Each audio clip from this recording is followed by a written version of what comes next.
The early morning sun filtered through the blinds of Sophia's tiny apartment, casting stripes of light across her tired face. She blinked awake, reaching to silence her alarm before it could disturb her mother in the next room.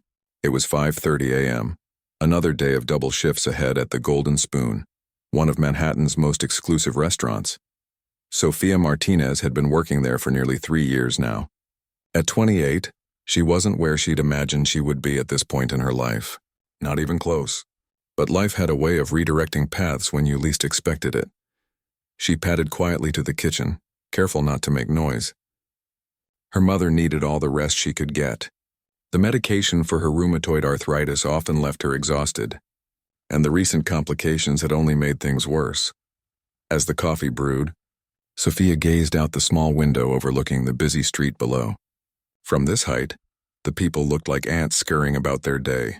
How many of them were living the lives they'd dreamed of? And how many, like her, had been forced to set aside their dreams for something more practical, more necessary? The familiar ache returned to her chest as she thought about the piano gathering dust in her mother's living room. It had been almost 5 years since she'd really played. Not just absent-mindedly touching the keys while dusting, but truly playing. 5 years since she'd walked away from Juilliard and her full scholarship. "Is that coffee I smell?" Her mother's voice broke through her thoughts. Sophia turned, forcing a smile. "Mom, you should be resting." "Did I wake you?" Elena Martinez shook her head, easing herself into a chair at their small kitchen table. At 56, she looked much older, her once vibrant appearance now worn down by years of chronic pain and medication. "The pain woke me, not you. Besides, I wanted to see you before you left for work." Guilt washed over Sophia, as it often did. If she hadn't come home to care for her mother, who would have? There were no other children, no relatives nearby who could help. Her father had left when Sophia was just a child, and they'd been a team of two ever since. "I made you some toast," Sophia said, placing a plate in front of her mother along with her morning pills. "And I'll pick up your new prescription on my way home tonight." "You work too hard," Elena sighed, taking the pills one by one. "I never wanted this for you." "It's temporary," Sophia replied automatically, though both women knew that wasn't entirely true. Nothing about their situation felt temporary anymore. After helping her mother back to bed, Sophia quickly showered and put on her uniform. Crisp white shirt, black pants, black tie, and comfortable shoes that wouldn't kill her feet after 10 hours of standing. She pulled her thick dark hair into a tight bun at the nape of her neck and applied minimal makeup. The Golden Spoon had strict appearance guidelines for its staff. Polished but invisible was the unspoken rule. The commute from their apartment in Queens to Manhattan took nearly an hour. Sophia used this time to read, losing herself in worlds far different from her own. Today she was deep in a biography of Clara Schumann, the 19th century pianist who had balanced her musical career with raising 8 children. Sophia often wondered if she could have found a way to do both, care for her mother and pursue her music. But the thought always seemed selfish when she considered the mounting medical bills and the practical needs that her waitressing job addressed. The restaurant was already buzzing with activity when she arrived. The morning staff prepared for lunch service while the executive chef shouted orders in the kitchen. Sophia slipped in through the back entrance, stowing her bag in her designated locker. "You're cutting it close, Lisa," another waitress commented as Sophia pinned on her name tag. Lisa was in her early 40s, divorced with 2 teenagers at home. She'd been at the Golden Spoon longer than anyone and knew all its secrets. "Train was delayed," Sophia explained, quickly checking her appearance in the small mirror inside her locker door. "Well, heads up. Mr. Winchester made a reservation for lunch. Table 7, your section," Lisa warned, rolling her eyes. Sophia's stomach tightened. Raymond Winchester was notorious among the staff, demanding, condescending, and perpetually dissatisfied. He was also one of the restaurant's most valued customers, a real estate mogul who frequently brought in high-profile clients. His tips were generous, but they came at the cost of enduring his demeaning behavior. "Thanks for the warning," Sophia sighed, closing her locker. "Is he bringing guests?" 2 Japanese investors, according to Carlos. So be prepared for the full Winchester show-off routine. The morning briefing was quick. Specials were reviewed, wine pairings suggested, and sections confirmed. Sophia moved efficiently through her pre-service duties, setting tables with precision, folding napkins into perfect triangles, and polishing already spotless silverware. The work was mindless but required attention to detail, something she'd always excelled at. By noon, the restaurant began filling with its typical clientele: Wall Street executives, fashion industry leaders, and the occasional celebrity. Sophia moved among them like a ghost, refilling water glasses, taking orders, and delivering food with practiced grace.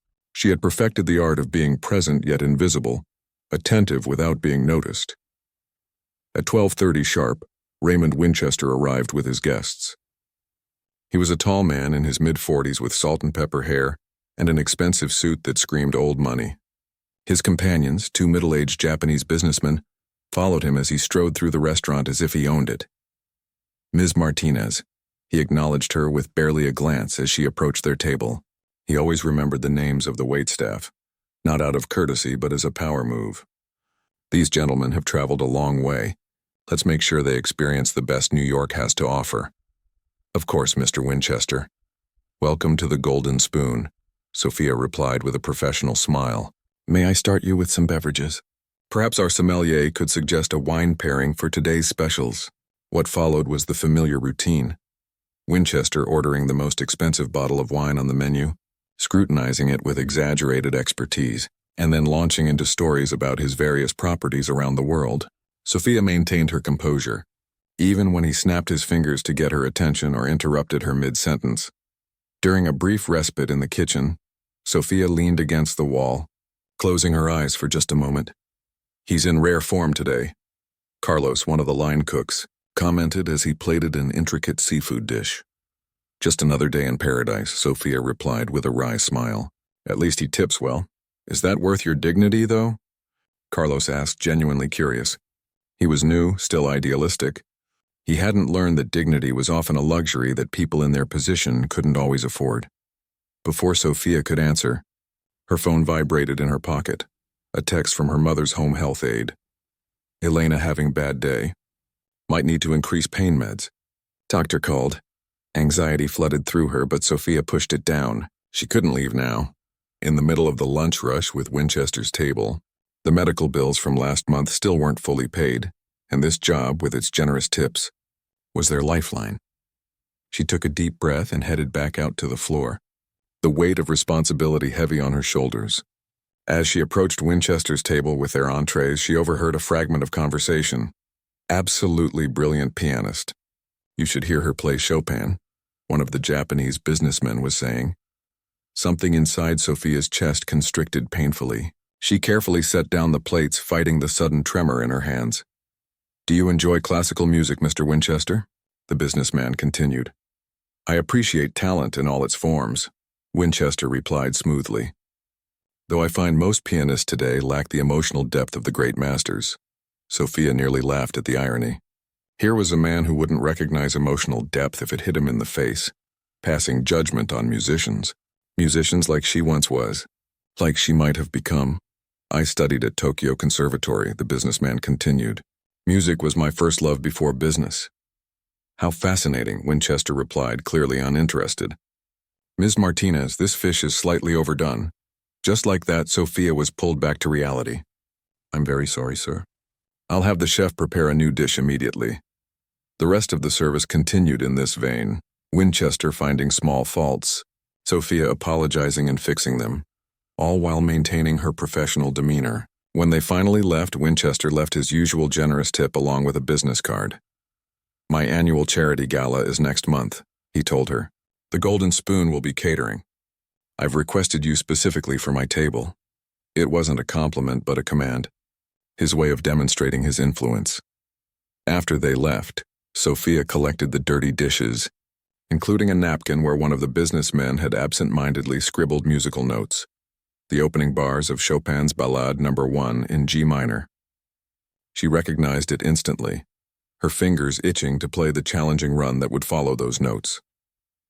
When her shift finally ended at 3 p.m., she had just enough time to pick up her mother's prescription before returning for the dinner service at 5.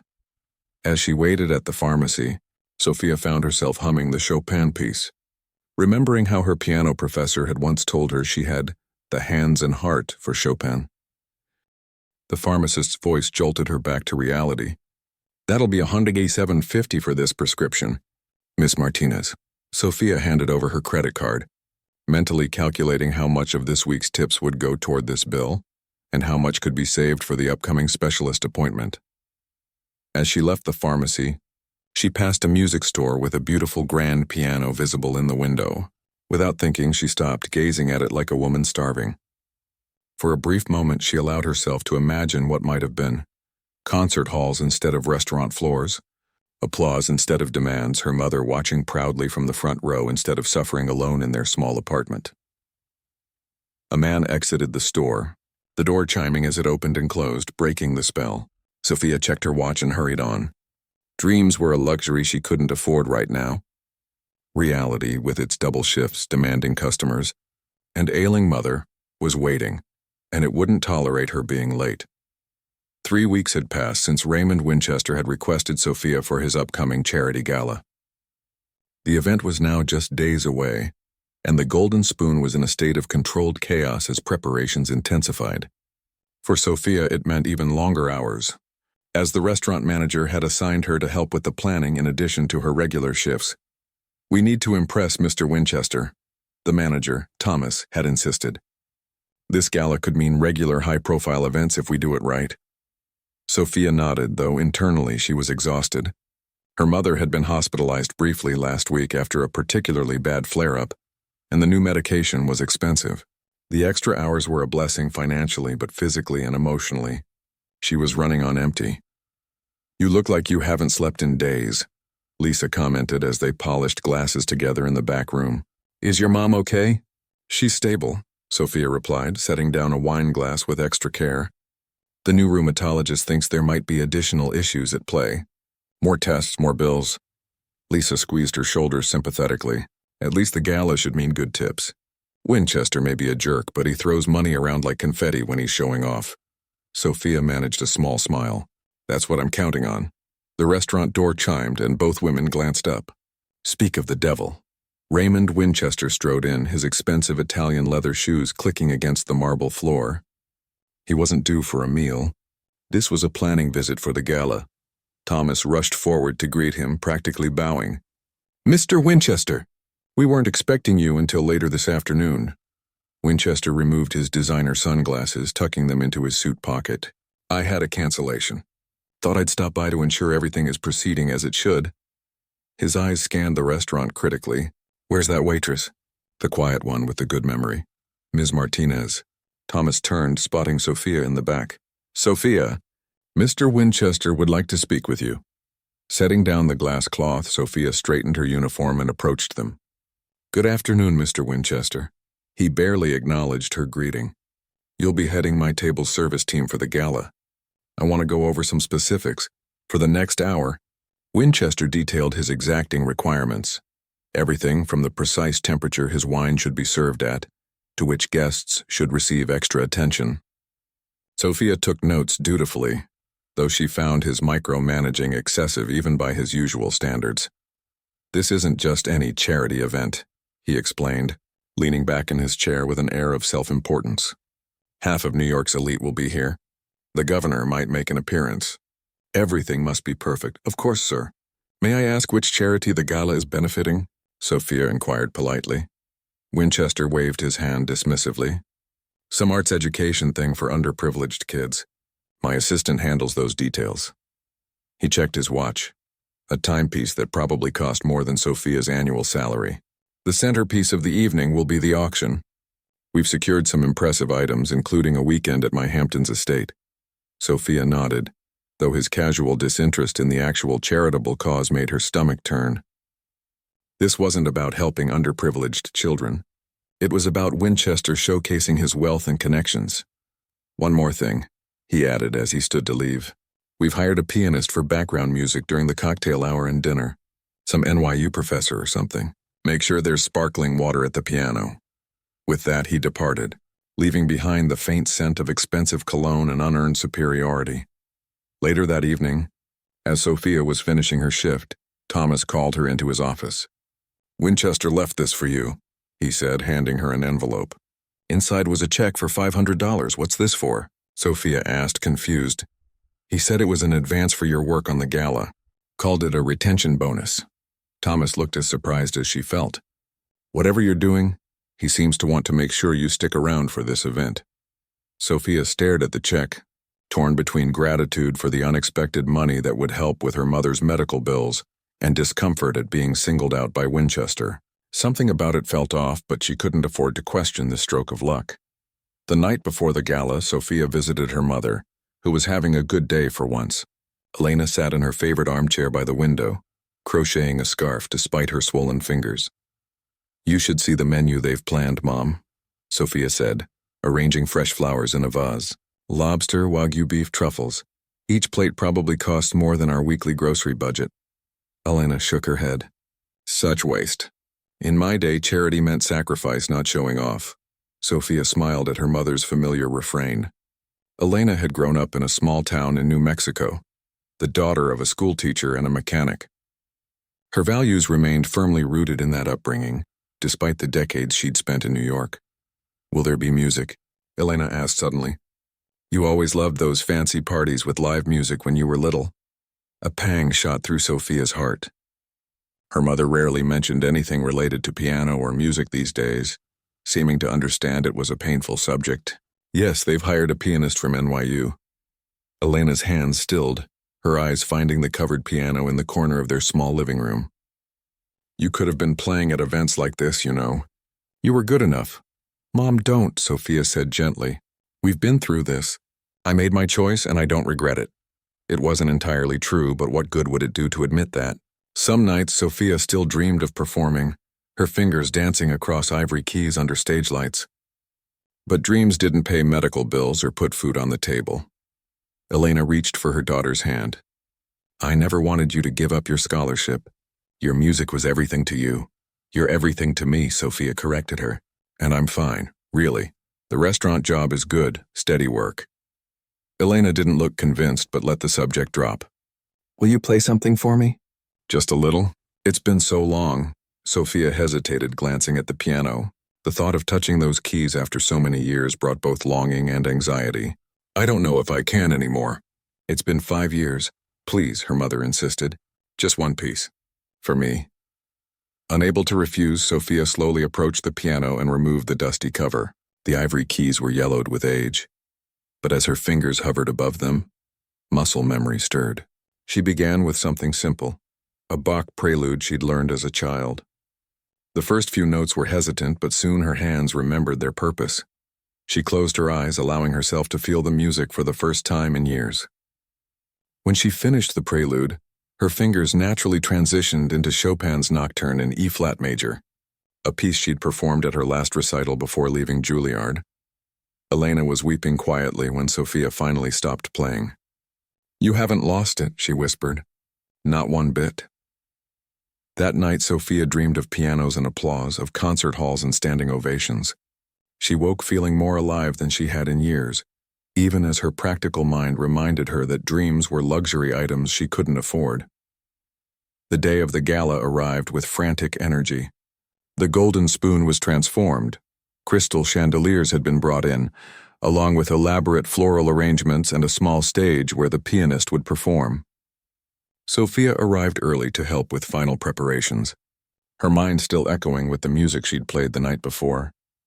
Winchester arrived 2 hours before the event, scrutinizing every detail with critical eyes.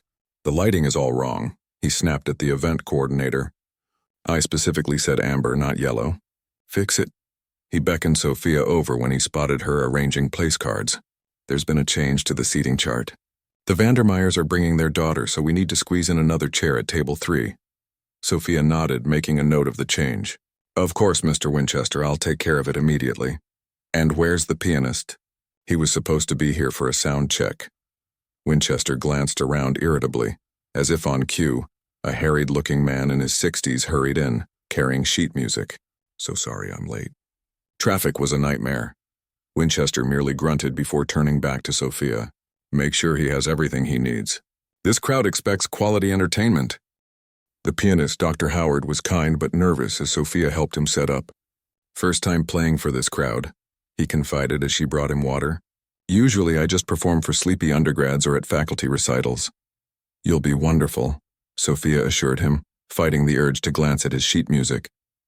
They'll probably be too busy networking to pay much attention anyway. That's what I'm afraid of, Dr. Howard chuckled. Nothing worse than being musical wallpaper. As guests began to arrive, women dripping in jewels, men in tuxedos that cost more than Sophia's rent, she slipped into professional mode. For the next hour, she directed servers, managed the flow of champagne, and ensured Winchester's specific instructions were followed to the letter. The pianist began playing as cocktail hour commenced, his selection of Debussy and Satie creating an elegant backdrop to the wealthy murmurs and fake laughter. Sophia moved efficiently among the guests, invisible except when needed, her mind partly on the music and partly on her duties. Winchester seemed to be in his element, introducing important guests to each other, accepting compliments on the event's opulence. Occasionally, he would catch Sophia's eye and snap his fingers for some trivial request, reminding everyone within earshot of his importance and her servitude. "That's him, Raymond Winchester," she overheard one guest whispering to another. "They say he's worth over $1 billion now after that downtown development deal." "Shame about his personality," the other replied with a smirk. "All that money and not an ounce of real class." Sophia suppressed a smile as she refreshed their champagne glasses. Perhaps the evening wouldn't be so bad after all. As long as she did her job well, collected her pay and went home to her mother, she could endure Winchester's demanding behavior. Little did she know that within a few hours, everything would change. Her carefully constructed walls would come crashing down, and the talent she had buried deep inside would be exposed for all to see. And Raymond Winchester, the man who thought he could humiliate her for his amusement, would be the catalyst for a night Sophia would never forget. The charity gala was in full swing by 8 o'clock. The golden spoon glittered under the amber lighting that Winchester had insisted upon, transforming the already elegant restaurant into something from a fairy tale. Crystal glasses clinked, expensive perfumes mingled in the air, and the soft piano music provided a sophisticated backdrop to the evening. Sophia moved with practiced efficiency between the kitchen and the main floor, directing the waitstaff and ensuring Winchester's table received impeccable service. The wealthy guests barely noticed her presence as she refilled water glasses and served the 5-course meal with silent precision. That was fine by her. Invisibility was part of her job. From her position near the kitchen doors, Sophia could observe the entire room. Winchester sat at the center table, surrounded by what appeared to be the most important guests: a state senator, 2 hedge fund managers, and the publisher of a major newspaper. He was in rare form tonight, laughing too loudly at his own jokes and frequently interrupting others to redirect attention to himself. "Everything going smoothly?" Thomas asked, appearing at her side with a tray of chocolate soufflés for the dessert course. "So far," Sophia replied, her eyes scanning for empty glasses or any sign of a guest in need of attention. "Dr. Howard seems to be getting tired, though. The pianist had been playing for nearly 3 hours with only a brief break. His shoulders were visibly slumped, and his selections had become increasingly repetitive." Thomas nodded. "Winchester only booked him until 9. The auction is scheduled to start after dessert, and then there's some speech about the charity." "Does Winchester even know what charity this is for?" Sophia couldn't help asking, keeping her voice low. Thomas gave her a warning look. "Not our business. Just keep those VIPs happy." As dessert was served, Dr. Howard concluded a gentle rendition of Debussy's Clair de Lune and stood up from the piano bench, flexing his fingers. He made his way to Winchester's table and had a brief conversation before heading toward the exit. Winchester's face showed mild irritation as he checked his watch. Sophia approached Winchester's table with fresh coffee. "Would anyone care for an after-dinner drink?" she asked, her professional smile firmly in place. "Bring a round of cognac for the table," Winchester instructed without consulting his guests. "The good stuff from behind the bar, not the regular menu offering." "Right away." "Sir?" Sophia replied, turning to fulfill the request. "Oh, and Ms. Martinez," Winchester called after her loud enough for nearby tables to hear. "What happened to the piano player?" "He was supposed to stay until the auction concluded." "I believe his contracted time ended at 9, Mr. Winchester," Sophia answered carefully. "He mentioned he had early classes to teach tomorrow." Winchester frowned. "Unacceptable. The auction won't start for another 20 minutes, and we need ambiance." I can check if any of the staff might be able to play, Thomas suggested, appearing at Winchester's side with the obvious desire to smooth over any problems. Winchester's eyes remained fixed on Sophia, a calculating look spreading across his face. That won't be necessary. I believe we already have a pianist in our midst. His lips curved into what might have been a smile, but looked more like a predatory grin. Sophia felt her stomach drop. How could he possibly know? She hadn't touched a piano in public for years, and she'd certainly never mentioned her background to anyone at the restaurant. Ms. Martinez has been hiding her talents from us, Winchester continued, his voice carrying across the now quieting room. One of my guests mentioned seeing her name in an old Juilliard program. Quite the coincidence, isn't it? Sophia froze, her tray still in hand. A woman at the adjacent table, one of the Japanese investor's wives, was studying her with sudden interest. I thought I recognized you, the woman said. My daughter studied at Juilliard 5 years ago. You performed Rachmaninoff at the spring showcase, didn't you? You were remarkable. Every eye in the room turned to Sophia. She felt heat rising in her cheeks, embarrassment mixing with an old, familiar pain. That showcase had been her last performance before she'd withdrawn from the program to care for her mother. That was a long time ago, Sophia said quietly, trying to maintain her composure. I don't play anymore. Nonsense, Winchester declared, standing up and gesturing grandly toward the piano. We could use some entertainment while we wait for the auction to begin. Why don't you favor us with a piece or two? It wasn't a request. His tone made that clear, as did the expectant looks from the guests and the panicked expression on Thomas's face. The restaurant couldn't afford to displease Winchester or his high-profile guests. I'm afraid I'm quite out of practice, Sophia tried, her heart hammering in her chest. I wouldn't want to disappoint your guests with an amateur performance. Winchester's smile turned cold. I insist. Consider it part of your duties this evening. He turned to the room at large. Ladies and gentlemen, it appears we've been keeping a prodigy busy serving our meals. Let's encourage her to share her gift with us, shall we? A smattering of applause followed, more out of politeness than genuine enthusiasm. Most of the guests were simply curious to see how this unexpected entertainment would unfold. Thomas gently took the tray from Sophia's hands. Just play something simple, he whispered. It'll be over quickly. Trapped, Sophia slowly made her way to the piano, intensely aware of every eye following her progress. The beautiful grand piano that had been providing background music all evening now seemed like an instrument of torture. She hadn't performed in front of an audience in 5 years. What if her fingers wouldn't cooperate? What if she froze or made a terrible mistake? She could feel Winchester watching her, satisfaction evident in his expression. This was entertainment for him, putting the waitress in an uncomfortable position, forcing her to perform on command like a circus animal.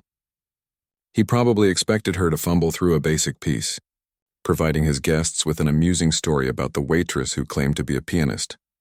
As she sat down on the bench, adjusting its height automatically from years of habit, Sophia caught sight of her reflection in the piano's polished surface. She looked terrified, her professional waitress mask completely gone. For a brief rebellious moment she considered walking away.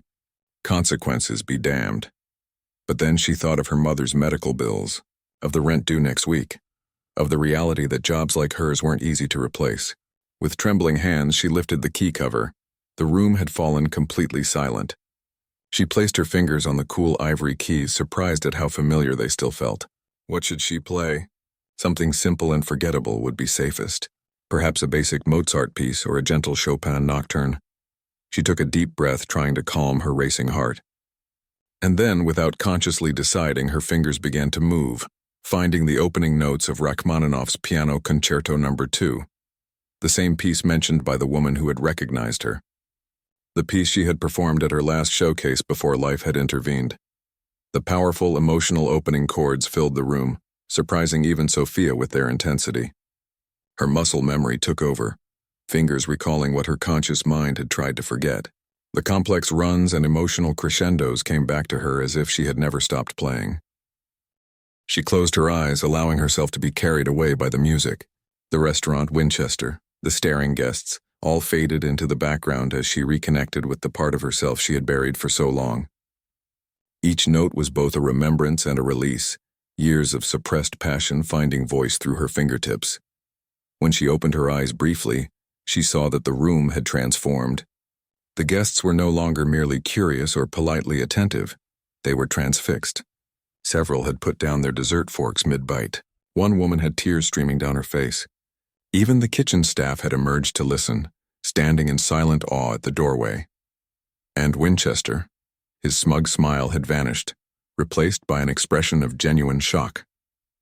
This clearly wasn't the amateurish performance he had expected to mock. His attempt to humiliate her had backfired spectacularly. As Sophia navigated the piece's most technically challenging section, her confidence grew. This was who she had been before life's responsibilities had forced her to set aside her dreams. This was who she still was, beneath the waitress uniform and professional smile. The music built to its powerful conclusion, her fingers dancing across the keys with increasing assurance. When the final notes resonated through the room, there was a moment of complete silence, the kind that follows something unexpected and extraordinary. Then the applause began. Not polite, obligatory applause, but genuine, enthusiastic appreciation. People rose to their feet, their faces showing amazement and respect. The Japanese woman who had recognized Sophia was wiping tears from her eyes, nodding in validation. Magnificent, someone whispered loudly enough for Sophia to hear. Absolutely magnificent. Sophia remained seated at the piano bench, her hands still resting on the keys, her heart pounding with exhilaration and relief. She had done it. After 5 years of silence, she had played, really played, and the music had still been there waiting for her. She finally stood, her legs slightly unsteady, and turned to face the room. The applause continued, growing louder as she acknowledged it with a small, stunned bow. Her eyes sought out Winchester, finding him still seated, his face unreadable as he studied her with new awareness. As the applause finally began to die down, an elegant older woman approached the piano. Sophia recognized her from the society pages. Eleanor Blackwood, the formidable director of the New York Symphony Orchestra. "My dear," Eleanor said, her voice low but intense, "where on earth have you been hiding?" Before Sophia could answer, Winchester appeared at Eleanor's side, smoothly inserting himself into the conversation. His earlier attempt at humiliation forgotten, he now wore the expression of someone claiming credit for discovering a hidden treasure. "Ms. Martinez is one of our most valued employees," he said, as if he hadn't moments ago been treating her like an object of amusement. "Her talent is precisely why I insisted she play for us tonight." Eleanor's shrewd eyes flicked between Winchester and Sophia, clearly not buying his sudden patronage. "Well, Mr. Winchester, it seems your charity gala has yielded an unexpected discovery." She turned back to Sophia. "We should talk, Ms. Martinez, soon." As Eleanor pressed a business card into her hand, Sophia realized that in trying to embarrass her, Winchester had inadvertently opened a door she thought had closed forever. The evening had started with humiliation but had transformed into something else entirely, possibility. And from the expressions around the room, everyone knew it but Winchester. The morning after the gala, Sophia woke to sunlight streaming through her bedroom window and the unfamiliar sensation of her phone buzzing repeatedly with notifications. Groggily, she reached for it, expecting messages from co-workers about the previous night's events. Instead, she found dozens of social media notifications, texts from numbers she didn't recognize, and 3 voicemails from Thomas, her manager. "What in the world?" she murmured, sitting up in bed. She opened the first voicemail. Thomas's voice was unusually animated. "Sophia, call me as soon as you get this. The video of your performance last night is everywhere. The restaurant phone hasn't stopped ringing with reservation requests. People are asking if you'll be playing regularly." "This is huge. Video?" Sophia felt a jolt of panic. Someone had recorded her playing. She quickly opened one of the links she'd been sent. Sure enough, there she was, still in her waitress uniform, lost in the music as her fingers moved across the piano keys. The video had already gathered thousands of views and hundreds of comments, all overwhelmingly positive. Amazing talent. Why is she working as a waitress? Gave me chills.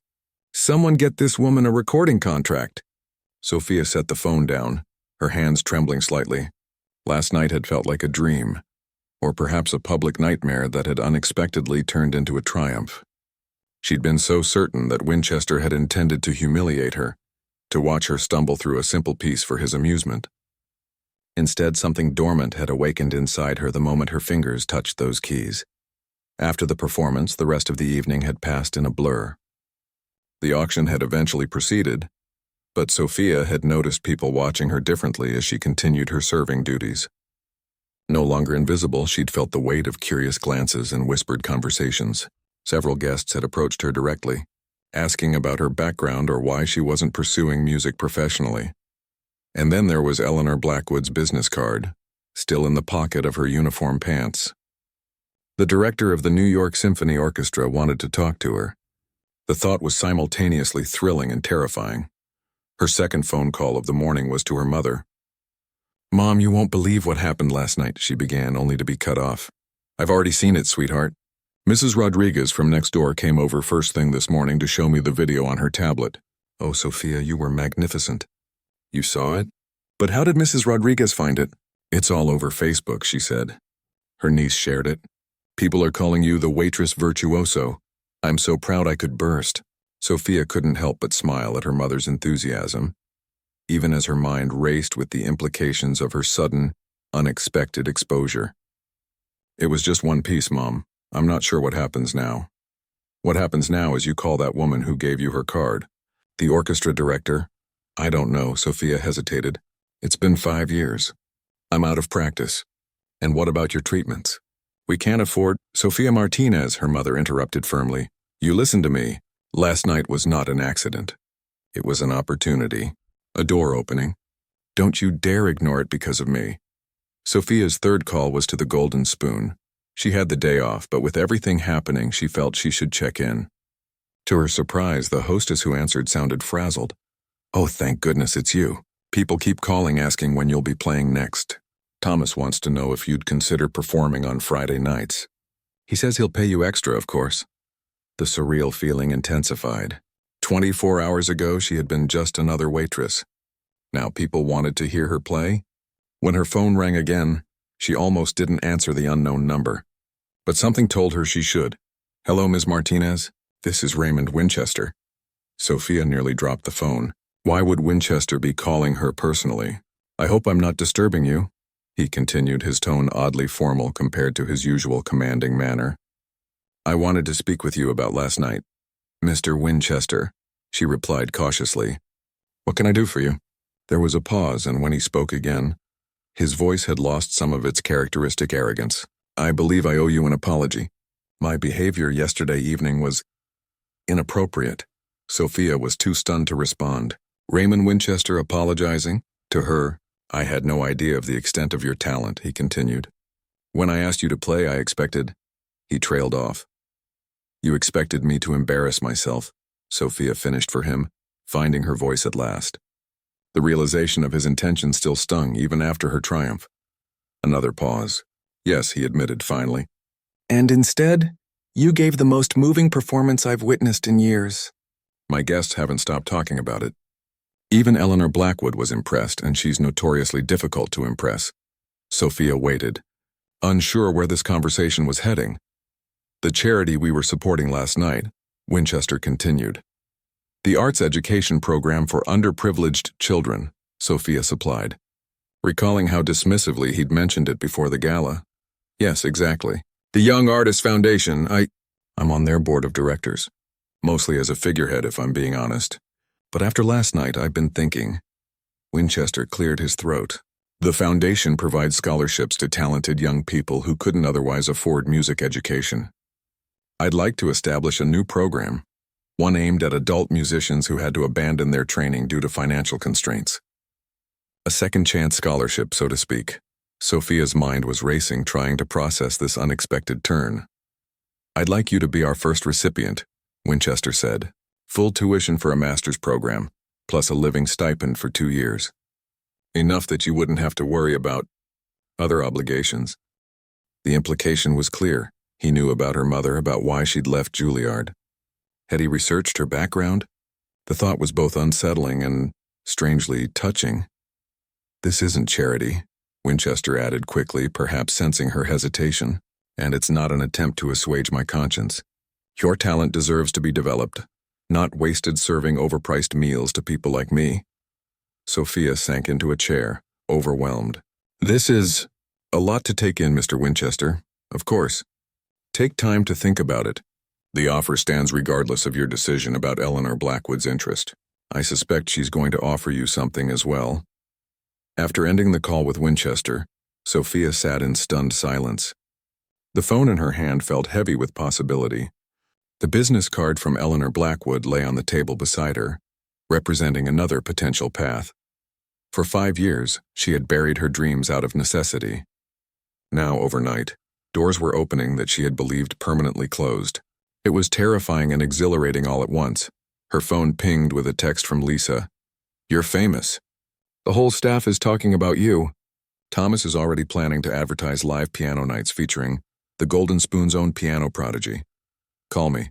Sophia shook her head, smiling despite her confusion. The universe certainly had a strange sense of humor. For years she had avoided even touching a piano. The pain of her abandoned dreams too sharp. Now, because of one unexpected performance, a performance forced upon her as an attempted humiliation, no less, everything was changing. With sudden resolve, Sophia picked up Eleanor Blackwood's card and dialed the number. "Ms. Blackwood, this is Sophia Martinez, from last night. Ms. Martinez, I'm delighted you called. I was just discussing you with our artistic director." Eleanor's cultured voice was warm with interest. "Are you available to meet this afternoon?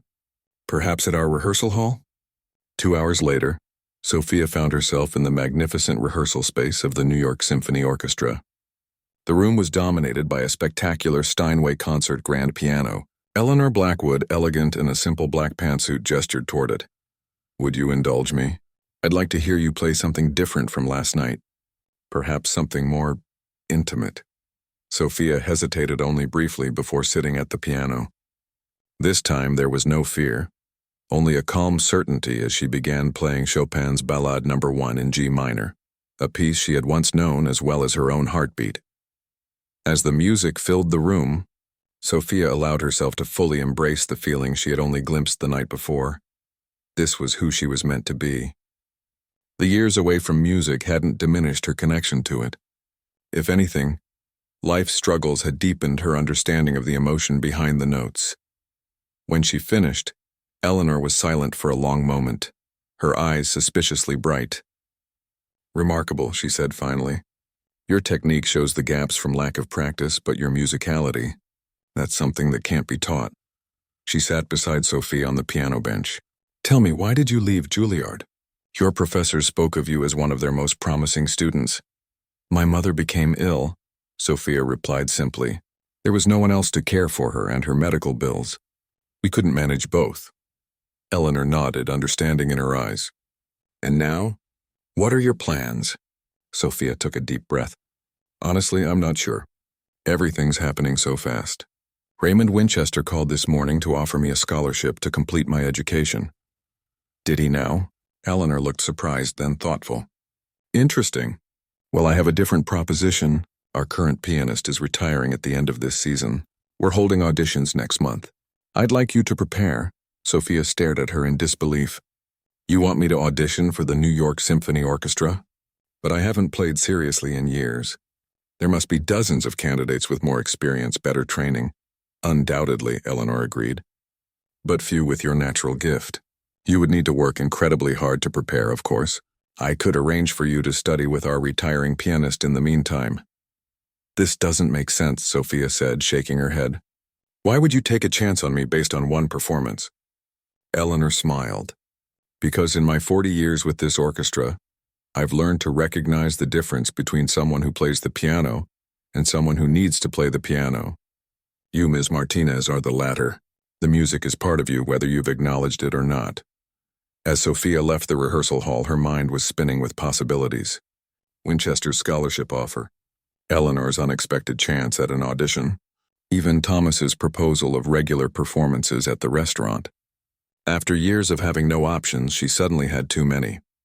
On the subway ride home, she found herself observing her fellow passengers with new eyes. How many of them had buried dreams they believed lost forever? How many were one unexpected moment away from rediscovering what they were meant to be? Her phone buzzed with a text from her mother. "How did the meeting go?" Sophia smiled as she typed her reply. "I'll tell you everything when I get home. But Mom, I think I might be a pianist again. As the subway rumbled through the darkness beneath the city, Sophia felt something she hadn't experienced in years. Hope. Not just for herself, but for her mother, too. Whatever path she chose from the options suddenly before her, she knew one thing with certainty. The music that had been silenced for so long would remain silent no more. 6 months had passed since the night that changed everything. Sophia stood backstage at Carnegie Hall, her heart racing as she listened to the orchestra warming up. Her fingers moved unconsciously, practicing silent runs on the fabric of her black evening gown. A far cry from the waitress uniform she'd worn just half a year ago. 5 minutes? Ms. Martinez, the stage manager said, peeking into her dressing room. Sophia nodded, taking a deep breath to steady her nerves.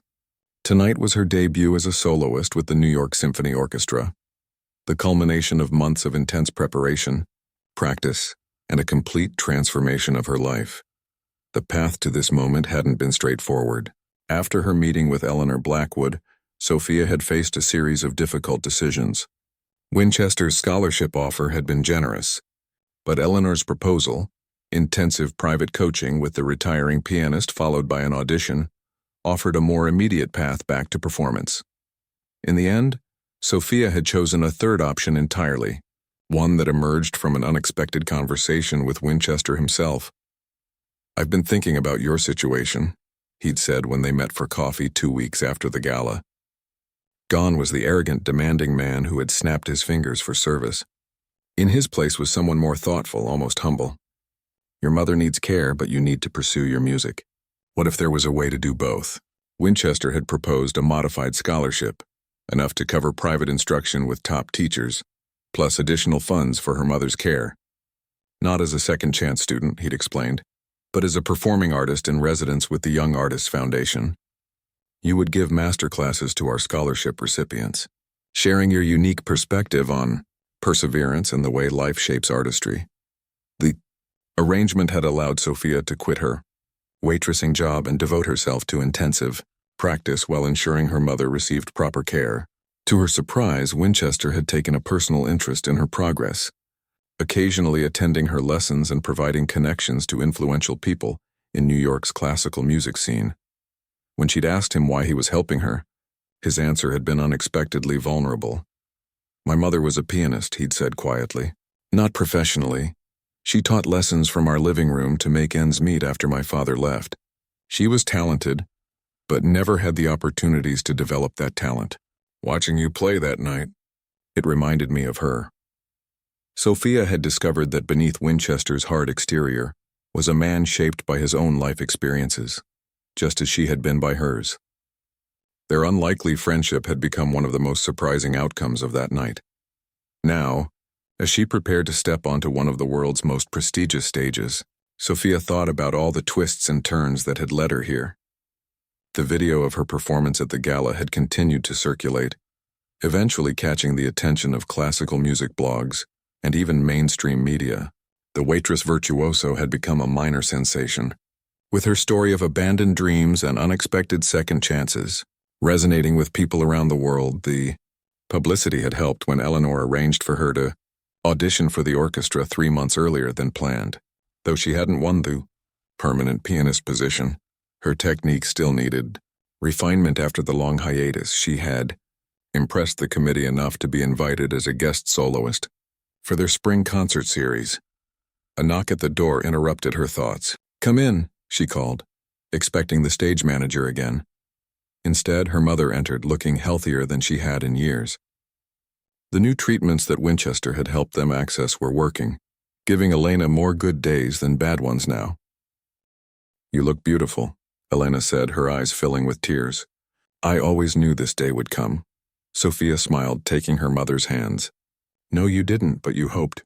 And that was enough." Elena reached into her purse and pulled out a small velvet box. "This was your grandmother's. I was saving it for an important occasion." Inside was a delicate silver bracelet with a small piano charm.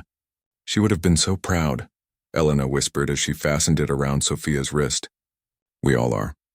The all referred to the surprising number of people who had come to support her tonight. In the audience were Lisa and Carlos from the Golden Spoon, along with Thomas and several other former co-workers. Dr. Howard from NYU, who had been the pianist at the gala, had become one of her most supportive mentors. Even some of the regular customers from the restaurant had purchased tickets, curious to see their former waitress in this new role. And, of course, Winchester would be there, sitting in the front row beside Eleanor Blackwood. He had become one of Sophia's most vocal advocates, using his connections to ensure her story reached the right people. The scholarship program he had established in her name had already identified 3 other adults who had abandoned musical careers due to financial constraints, offering them the same second chance Sophia had received. 2 minutes, the stage manager called from the doorway. Elena kissed her daughter's cheek. I'll be right in the middle, 5th row. Just look for me if you get nervous. After her mother left, Sophia stood and approached the mirror for one final check. The woman who looked back at her was both familiar and strange. The same Sophia who had served meals and worried about tips, but also someone new, someone who had reclaimed a vital part of herself. The journey hadn't been easy. The first month of intensive practice had left her fingers blistered and her confidence shaken. Years of neglect had affected her technique, and there had been days when she'd wondered if she was fooling herself, if this second chance was merely setting her up for a more painful failure. But gradually, day by day, hour by hour at the piano, the music had returned to her, and with it came a depth of interpretation that her younger self could never have achieved. Her teacher had commented on it during their final lesson before tonight's performance. What makes your playing special now isn't just technical skill, he'd said. It's that you've lived. You've struggled. You've put music aside and found it again. That gives your interpretation something rare, authenticity. A final call from the stage manager. It was time. Sophia walked toward the stage, her heart pounding in her ears. As she stepped into the spotlight, the packed concert hall erupted in applause. She scanned the audience quickly, finding her mother exactly where she'd promised to be, beaming with pride. Beside her sat an elderly man Sophia had never seen before, clapping with surprising enthusiasm. She approached the gleaming concert grand piano and bowed to the audience, then to the conductor. As she took her seat and adjusted the bench, a calm settled over her. This was where she belonged. The conductor raised his baton, and the orchestra began the opening notes of Rachmaninoff's Piano Concerto No. 2, the same piece she had played that fateful night at the Golden Spoon. But this time, she was surrounded by a full orchestra, dressed in an evening gown instead of a waitress uniform, playing for an audience that had come specifically to hear her. As her entry approached, Sophia closed her eyes briefly, centering herself in the moment. Then her fingers touched the keys and everything else fell away. There was only the music, powerful, emotional, alive. She played with a freedom and confidence that surprised even her. The months of intensive practice combining with years of earlier training and a lifetime of emotion. The difficult passages that had once intimidated her now flowed naturally, her fingers finding their way as if they had never forgotten. When the final movement concluded, the audience rose to their feet in a standing ovation that seemed to shake the very foundations of the hall. Sophia stood and bowed, tears of joy streaming down her face as she accepted a bouquet from the conductor. As the applause continued, she caught sight of Winchester in the front row. He nodded once, a gesture of respect rather than his former condescension. Beside him, Eleanor Blackwood was smiling broadly, already aware of what Sophia had learned just that morning. The orchestra wanted to extend her guest soloist engagement into a full season. At the reception following the performance, Sophia found herself surrounded by well-wishers and music critics, all eager to discuss her performance and learn more about her unique journey. She answered their questions graciously, but her attention was drawn to an elderly man making his way slowly toward her, the same man who had been sitting beside her mother. "Ms. Martinez," he said, his voice accented with Eastern European tones. "I was moved beyond words by your performance tonight." "Thank you," Sophia replied, trying to place him. "Forgive me, I should introduce myself. I am Anton Volkov. I was a professor at Juilliard when you were a student." Sophia's eyes widened in recognition. Professor Volkov had been a legendary figure at the school, though he had never been her direct teacher. "Your mother reached out to me," he continued. "She wanted me to hear you play. I remember your talent from your student days, but what I heard tonight..." He shook his head in wonder. "That was not merely talent. That was artistry born of life experience. He pressed a card into her hand. I am starting a small music school in Vermont. Nothing fancy, but focused on students who have taken unconventional paths. Would you consider teaching a master class this summer? Your story, your journey back to music, it could inspire so many. Sophia looked down at the card, then back up at the professor. I'd be honored, she said. Later that night, after the reception had ended and the concert hall had emptied, Sophia found herself drawn back to the stage. She sat at the piano in the dark, empty hall, running her fingers lightly over the keys. 6 months ago, she had been a waitress with buried dreams, serving meals to people who barely noticed her existence. Now she was here, her future suddenly full of possibilities. Performances, teaching opportunities, recording offers. The weight of her mother's medical bills eased by Winchester's foundation. The pain of abandoned dreams replaced by the joy of rediscovery. She played a few notes, listening to them echo in the empty hall. The journey ahead would still have challenges. There would be critics, competitive pressures, the ongoing balance of career and family responsibilities. But Sophia knew now that she was strong enough to face whatever came.